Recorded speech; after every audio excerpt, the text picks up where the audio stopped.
Imagine waking up and looking out your window. There's no city, no roads, no buildings, just ocean in every direction. You're hundreds of kilometers from land, standing on a massive structure surrounded by waves. And here's the surprising part. People actually live and work here, for weeks at a time. But why would someone choose to work in the middle of the ocean? How much do they get paid? What is a normal day like? And how does this enormous structure actually get oil from beneath the ocean floor? Today, we're going inside an offshore oil rig.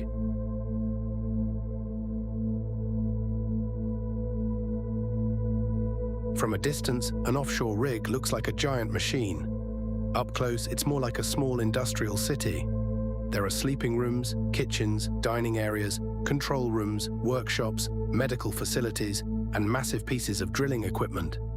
Hundreds of people can work on some offshore facilities. Everyone has a specific job, and every department has to work together. Because unlike a normal workplace, you can't simply drive home when your shift ends.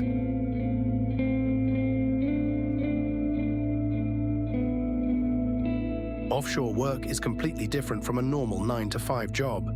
Workers can spend weeks living on the rig before returning home. One common arrangement is a 14 days on, 14 days off rotation, although schedules differ between companies and jobs. That means you could spend 2 weeks working offshore, then have roughly 2 weeks at home. But while you're offshore, the working days can be long. 12-hour shifts are common. That means your workplace is also your home, your meals are on the rig, and your free time happens hundreds of kilometers from the nearest city.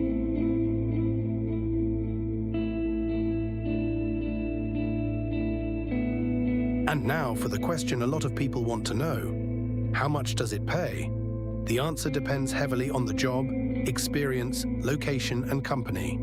For example, US data for 2025 puts the median annual wage for roustabouts at around $47,000, while derrick operators had a median of about $57,500. Offshore-specific pay can look different, because workers can receive day rates and offshore allowances.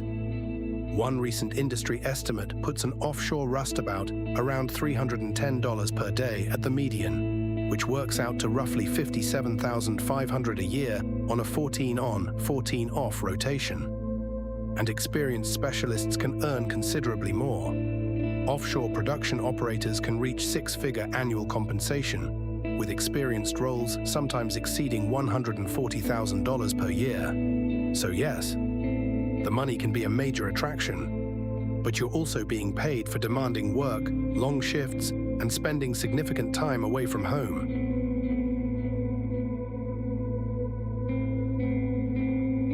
Imagine your alarm going off while you're surrounded by ocean. You get dressed, eat breakfast with your co-workers, and head to your assigned area. For someone working on drilling operations, the day could involve monitoring equipment, handling materials, inspecting systems, or supporting drilling activities. For engineers and technicians, it could mean monitoring complicated machinery and solving problems. And for maintenance teams, keeping equipment working isn't optional. A small problem can become a serious problem if it's ignored. That's why safety and communication are such a huge part of offshore life.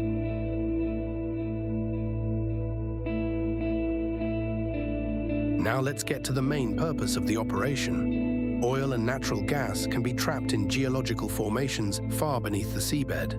Specialized drilling equipment creates a well that reaches these underground formations. Once the well is developed, fluids from underground can travel toward the surface. The equipment on the facility then processes what comes up. Oil, gas, and water can arrive together, so they have to be separated and handled appropriately. It's an enormous engineering process happening thousands of meters beneath the ocean.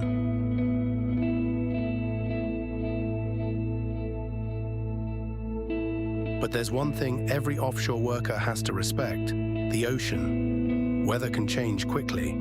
Strong winds, powerful waves, and major storms can create serious challenges.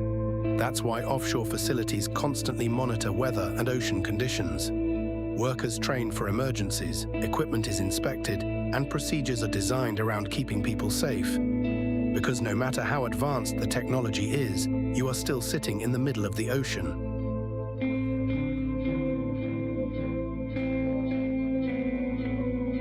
There's another side to offshore life that doesn't show up in photographs. You're away from your family, you miss birthdays, you miss weekends. You can't simply leave when you're having a bad day. But there's another side. When your rotation ends, you can return home knowing that your next stretch of time off is waiting. For some workers, that balance is one of the biggest attractions of the job.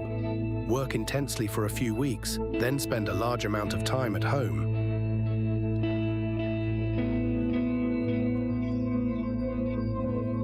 Eventually, an oil field reaches the end of its productive life. The rig then enters another major phase: decommissioning. Wells have to be properly closed, equipment has to be dealt with, and the structure has to be managed according to regulations. It's an enormous engineering project that can take years of planning. So the story of an offshore rig doesn't end when the oil stops flowing. An offshore oil rig is much more than a giant structure sitting in the ocean. It's a workplace, a home, a complex machine. And for the people working there, it's a completely different way of life. The pay can be attractive, but it comes with long shifts, demanding work, and weeks away from home. Meanwhile, beneath the rig, kilometers below the ocean floor, an incredible chain of engineering and technology is working to bring resources to the surface, and all around it is the ocean, powerful, unpredictable, and completely unforgiving. This is Depths, Below and Beyond. Explore the unknown, discover the deep,